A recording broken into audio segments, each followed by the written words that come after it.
Hello. Thank you for your continuous support, this means a lot to us. If you enjoy the stories we share, kindly subscribe to this channel. Now, let's dive into the details of today's story. My earliest memory was sitting on our faded blue couch, my legs dangling off the edge, watching my mom's stomach grow bigger by the day. I was 7 years old, and my parents kept telling me I'd have a little brother or sister soon. I secretly hoped for a sister.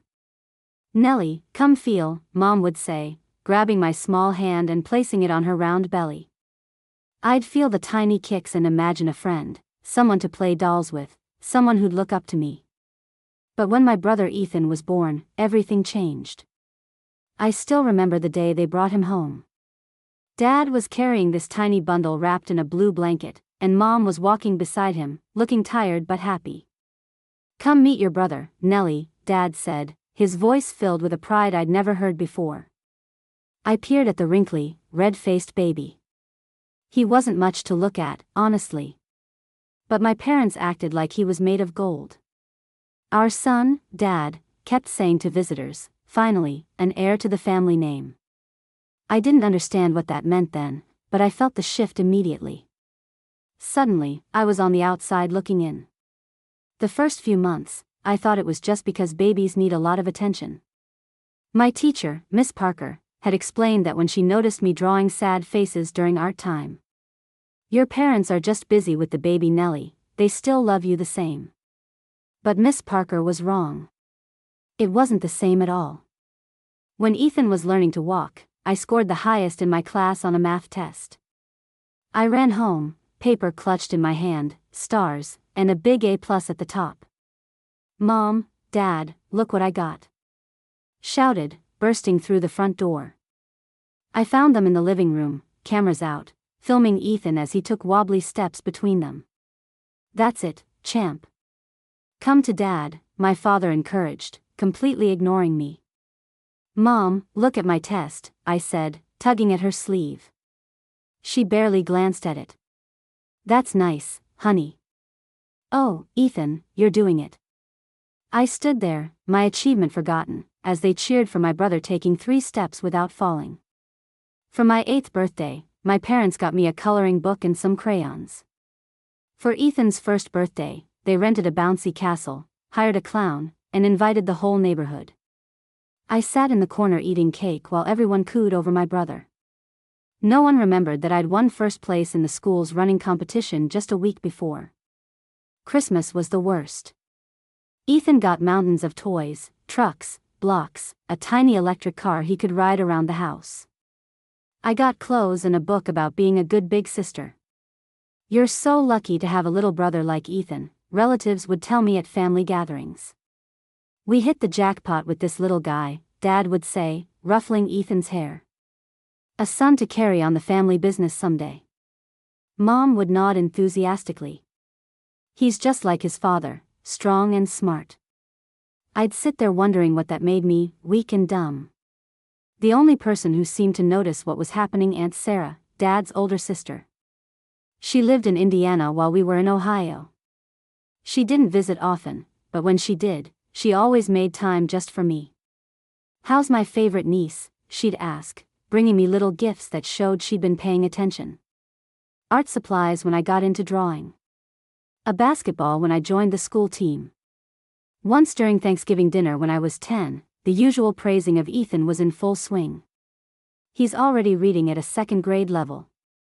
Mom bragged, though it wasn't true. I helped him with his alphabet and he could barely recognize his name. "And look at those muscles." Dad added, "He's going to be a football star." Aunt Sarah cleared her throat. "Nellie got straight A's on her report card." "Did you mention that to everyone?" The table went quiet. My parents looked uncomfortable. "Well, yes. Nellie does well in school," Mom said dismissively. "You can't compare them," Dad added. "They're different children." "Exactly," Aunt Sarah said firmly. "They're both your children. And they both deserve the same love and attention." Dad's face turned red. "Sarah, you don't have children. You understand how parenting works." I understand enough to know that what you're doing isn't right, she replied. After that, things got tense and Aunt Sarah left earlier than planned. But before she went, hugged me tight and whispered, "You're special, Nellie. Don't ever forget that." By the time I turned 12, I'd gotten used to being invisible at home. I took care of myself, made my own lunches, did my homework without help, walked to and from school alone. Ethan, now 5, couldn't tie his own shoes without Mom or Dad rushing to help him. One evening, I was heading to the kitchen for a glass of water when I heard my parents talking in hushed tones. I stopped in the hallway just out of sight. "We can't keep going like this, Marie," Dad said, his voice stressed. "We don't have enough financial resources to support 2 children." "What are you saying, Robert?" Mom asked. "I'm saying we need to figure something out. We need come up with a plan." I backed away, heart pounding. I didn't really understand what they were talking about, but something about their tone made me uneasy. A cold feeling settled in my stomach as I crept back to my room, trying to make sense of what I'd heard. That summer started with unexpected news. My parents announced we were all going on a trip to visit Aunt Sarah in Indiana. I couldn't believe it. They almost never took me anywhere since Ethan was born. Family outings usually meant my staying home with Mrs. Wilson next door while they took Ethan to the zoo or the children's museum. I rushed to my room and grabbed backpack, stuffing it with a few changes of clothes, my favorite book, and the friendship bracelet my best friend Jenny had made me. I was done in 15 minutes, bubbling with anticipation. When I came back downstairs, noticed Mom pulling a large suitcase from the hall closet. She started filling it with more of my clothes. Not just summer things, but jeans, sweaters, and even my winter coat. "Why do I need all that stuff?" I asked, watching her methodically empty my dresser drawers. "We're only going for a few days, right?" She paused, her back to me. "You never know what might be useful, Nellie. Better to be prepared." Something about the way she said it made my stomach twist, but I pushed the feeling aside. I was going to Aunt Sarah's, the aunt who always remembered my birthday, who called just to ask about my day at school, who treated me like I mattered. The drive to Indiana took nearly 4 hours. Dad kept the radio on loud, drowning out any attempts at conversation. Ethan slept most of the way, sprawled across Mom's lap in the passenger seat. I watched the landscape change through the window. Ohio's flat farmlands giving way to Indiana's rolling hills. When we finally turned on to Aunt Sarah Street, I pressed my face against the window. I'd never been to her house before, though she described it in her letters. It was just as she'd said, a charming 2-story white house with blue shutters and a front porch wrapped in climbing roses. Aunt Sarah was standing on the porch steps, waving as we pulled into the driveway. She looked different than when she visited us, more relaxed, her long brown hair loose around her shoulders instead of in the tight bun she usually wore. Dad parked the car and turned off engine. An awkward silence fell over us. "Why don't you get out, Nellie?" Mom finally said, "Go say hello to your aunt." I scrambled out of the back seat and ran to Aunt Sarah, who wrapped me in a tight hug. "There's my girl," she said warmly. "I'm so glad you're here." Dad got out next, lugging my large suitcase from the trunk. He set it heavily on the driveway, then walked over to place it on the porch. Mom joined him, leaving Ethan still asleep in the car. "Sarah," Dad nodded stiffly to his sister. "The house looks nice." "Thank you for doing this," Mom added, her voice oddly formal. I looked between them, confused by the tension. Weren't we all staying? Aunt Sarah put her arm around my shoulders. "I prepared the blue room for you, Nellie. It has a view of the garden." Mom knelt in front of me, her hands on my arms. Her eyes looked watery. "Nellie, you're going to stay with Aunt Sarah for a while." "What? Why aren't you staying, too?"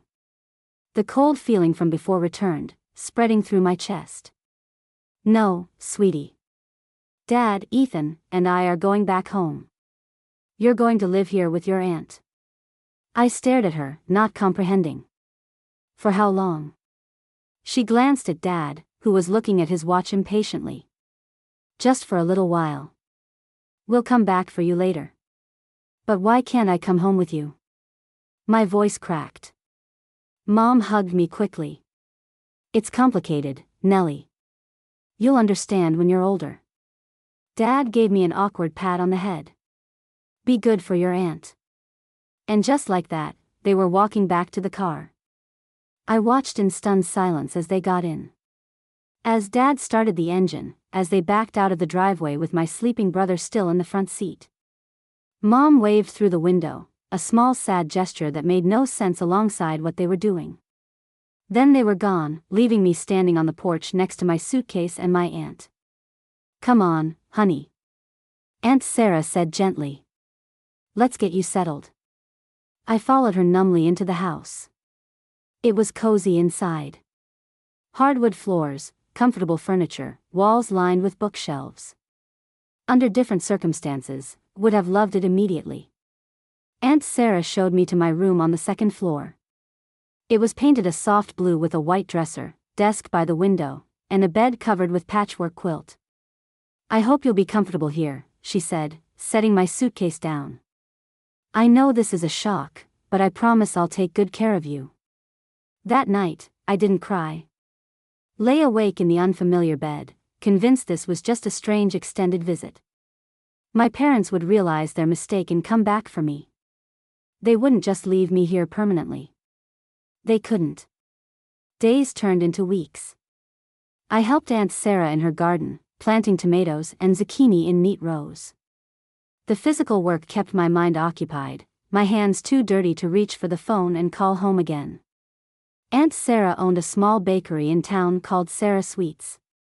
She took me there almost daily, teaching me how to measure flour precisely, how to tell when bread dough had risen enough, how to pipe frosting onto cupcakes in perfect swirls. You have a natural talent for this, she told me one afternoon as I decorated sugar cookies. Her praise felt different from the hollow compliments I occasionally got from my parents. It was specific, genuine. Sometimes I'd ask when my parents were coming back. Aunt Sarah would hesitate, then say soon, sweetie, before changing the subject to something else, a new recipe she wanted to try, or whether I'd like help her plant the fall bulbs. I called home once a week at first. Mom would answer, sound distracted, tell me they were doing fine, and would visit soon. Dad rarely came to the phone. After a month, they started letting the calls go to voicemail. After 2 months, they stopped returning my messages altogether. Despite this, I maintained a stubborn optimism. I told myself they were just busy. They'd show up one day, apologize for the long absence, and take me home where I belonged. When September came, Aunt Sarah enrolled me in the local middle school. Walking into a classroom full of strangers was terrifying, but I forced myself to smile, to introduce myself, pretend this was all normal and temporary. Where are your parents? A girl named Lizzie asked during lunch on the first day. They're back in Ohio, I answered. I'm just staying with my aunt for a little while. That's what my cousin Jason said when his mom left him with his grandma, a boy named Tyler chimed in. Turns out she wasn't coming back. She didn't want him anymore. That's not what happened to me. I snapped, but his words lodged in my chest like splinters. That afternoon, I went straight to Aunt Sarah's bakery after school. The bell above the door jingled as I entered, and the familiar smell of vanilla and cinnamon wrapped around me. Aunt Sarah looked up from behind the counter where she was boxing pastries. One look at my face and she set aside her work. What happened? She asked, guiding me to the small table in the corner. Are my parents ever coming back for me? The question burst out before I could stop it. Aunt Sarah's face softened with sadness. She took my hands in hers. Nellie, I need to tell you something. Your parents, they signed guardianship papers. I've officially adopted you. The truth hit me like a physical blow. My parents hadn't sent me away temporarily. They'd given me up completely. That night, I deleted their phone numbers from my contacts. I was done waiting for calls that never came. Done hoping they'd remember they had a daughter. I threw myself into my new life. Middle school became high school. I made real friends. Lizzie from that first day became my best friend.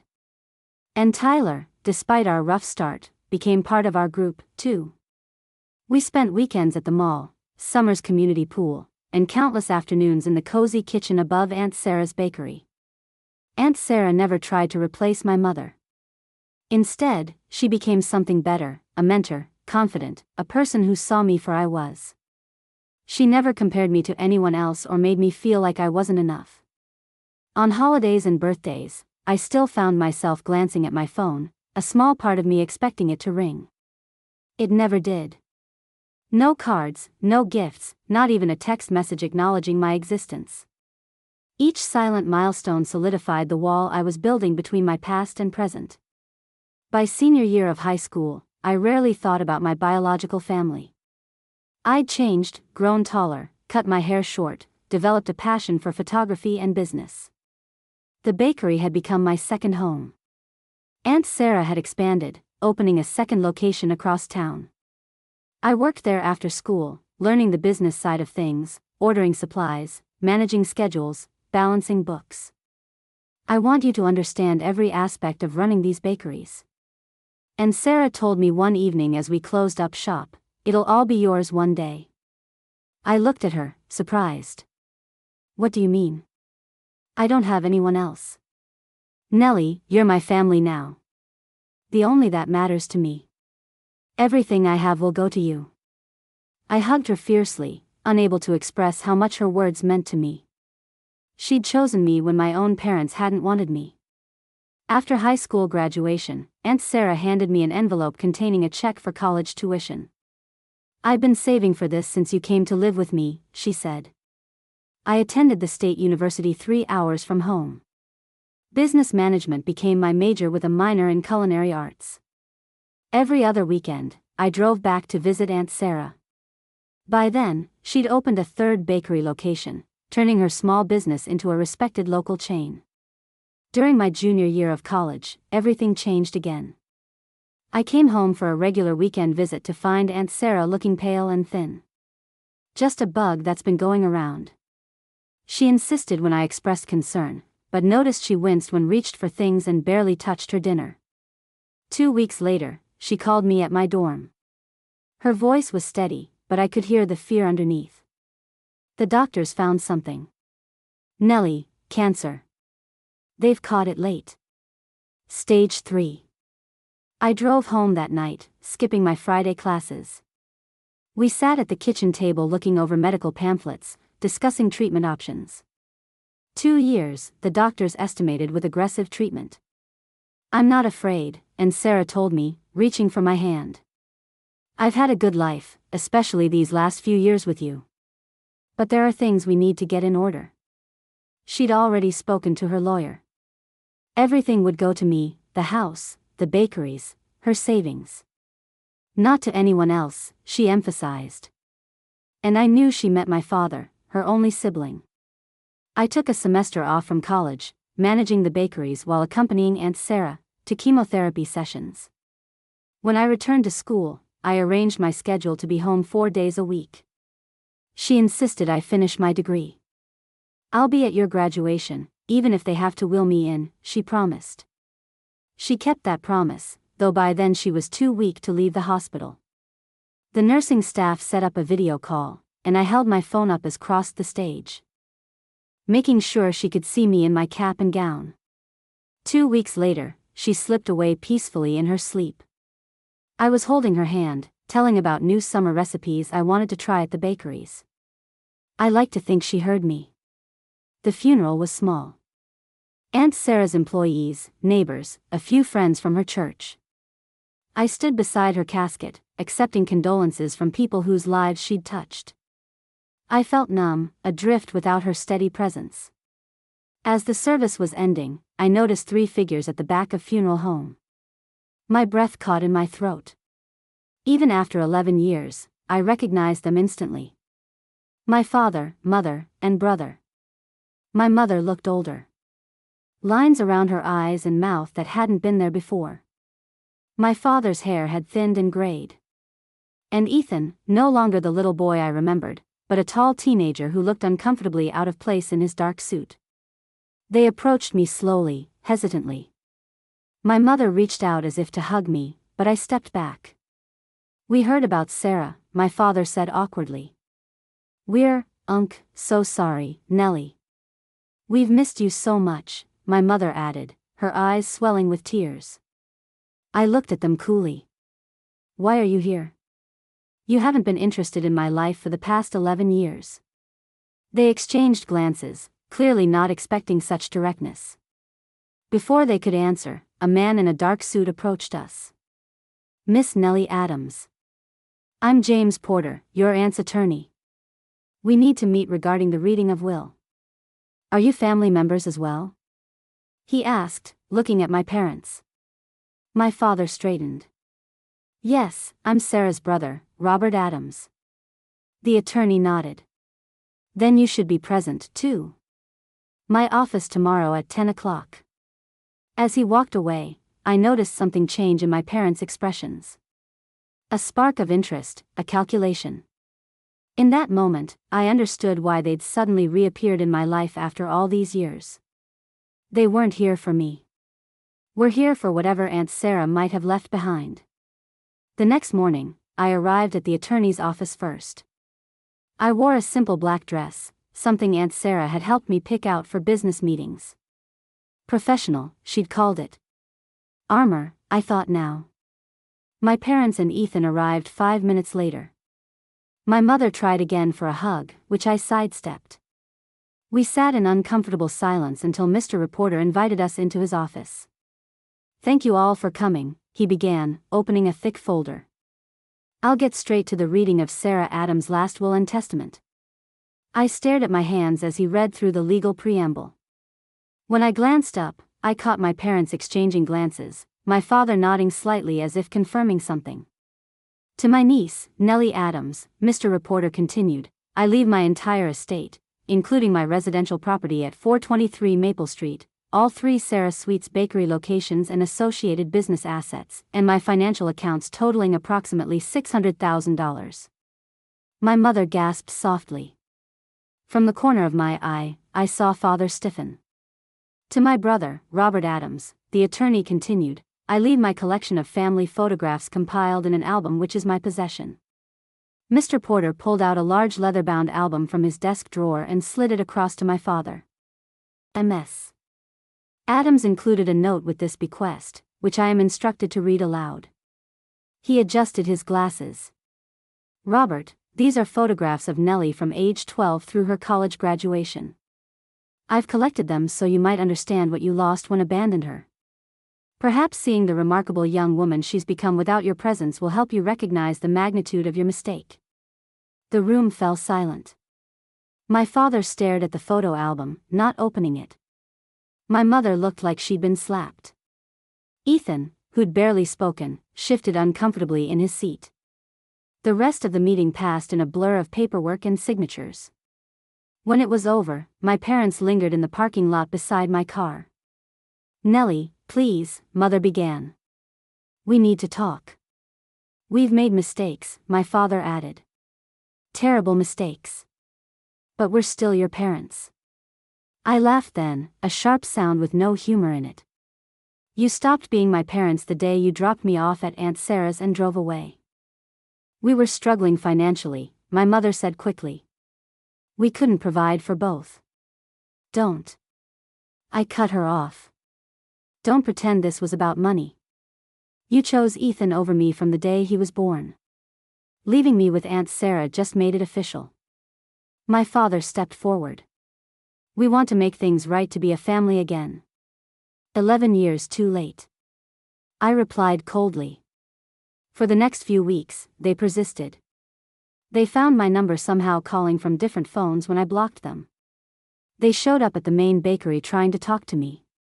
They sent emails, text messages, even handwritten letters to Aunt Sarah's my house. They loved me. They claimed they'd made a terrible mistake. They wanted to know the woman I'd become. I ignored it all until a particular letter arrived about a month after the funeral. It was addressed in my mother's handwriting, but the contents were different from her previous. "We need financial assistance for Ethan's college education," she wrote. "You might not love us anymore, but surely you don't want to punish your brother. He was just a child when everything happened. He needs help with tuition, and with your inheritance, you could easily provide it." Something in me snapped. I sat down at Aunt Sarah's old desk and penned a reply. "You separated me from my brother when he was 5 years old," I wrote. "You made sure we never formed a bond, never became siblings in any meaningful way. You can't now appeal to a relationship that you yourselves destroyed. I feel nothing for Ethan. Not love, not hate, just indifference. He's a stranger to me, as are you both. Continue attempting to contact me and I will file harassment charges. Your financial problems are not my concern." After mailing that letter, the communication stopped. I threw myself into running the bakeries, preserving Aunt Sarah's legacy while adding my own touches. I hired more staff, updated the menus, and renovated the original location. Sometimes, in quiet moments, I wondered about them. If Ethan had found a way to go college, if my parents still lived in the same house, if they ever truly regretted what they'd done. But those thoughts came less and frequently as the months passed. Life went on. I dated occasionally, maintained close friendships, joined the Chamber of Commerce, and became part of the community in ways my aunt would have been proud of. The pain of losing her never completely faded, but it softened into something I could carry. One afternoon, as I was closing the original bakery location, I noticed a young woman peering through the window. She looked about 18, clutching a backpack, her expression uncertain. "We're closed," I said, opening the door slightly. "We open again tomorrow at 7. "Are you Nellie?" she asked hesitantly. "Nellie Adams?" I nodded cautiously. "My name's Grace," she said. "My mom. She abandoned me with my grandparents when I was 10. They told me what happened to you. How you built a life after being abandoned, too. I just wanted to meet you," looked at her, young, scared, trying so hard to be brave, and saw myself 11 years ago. "Come in," I said, opening the door wider. "I've just made a fresh batch of cinnamon rolls." Aunt Sarah always said there's nothing that can't be improved by good food and honest conversation. As we sat at the small table in the corner, same one where Aunt Sarah had told me the truth all those years ago, I realized something important. The family we're born into isn't always the family we end up with. Sometimes the people who truly love us are the ones who choose us day after day.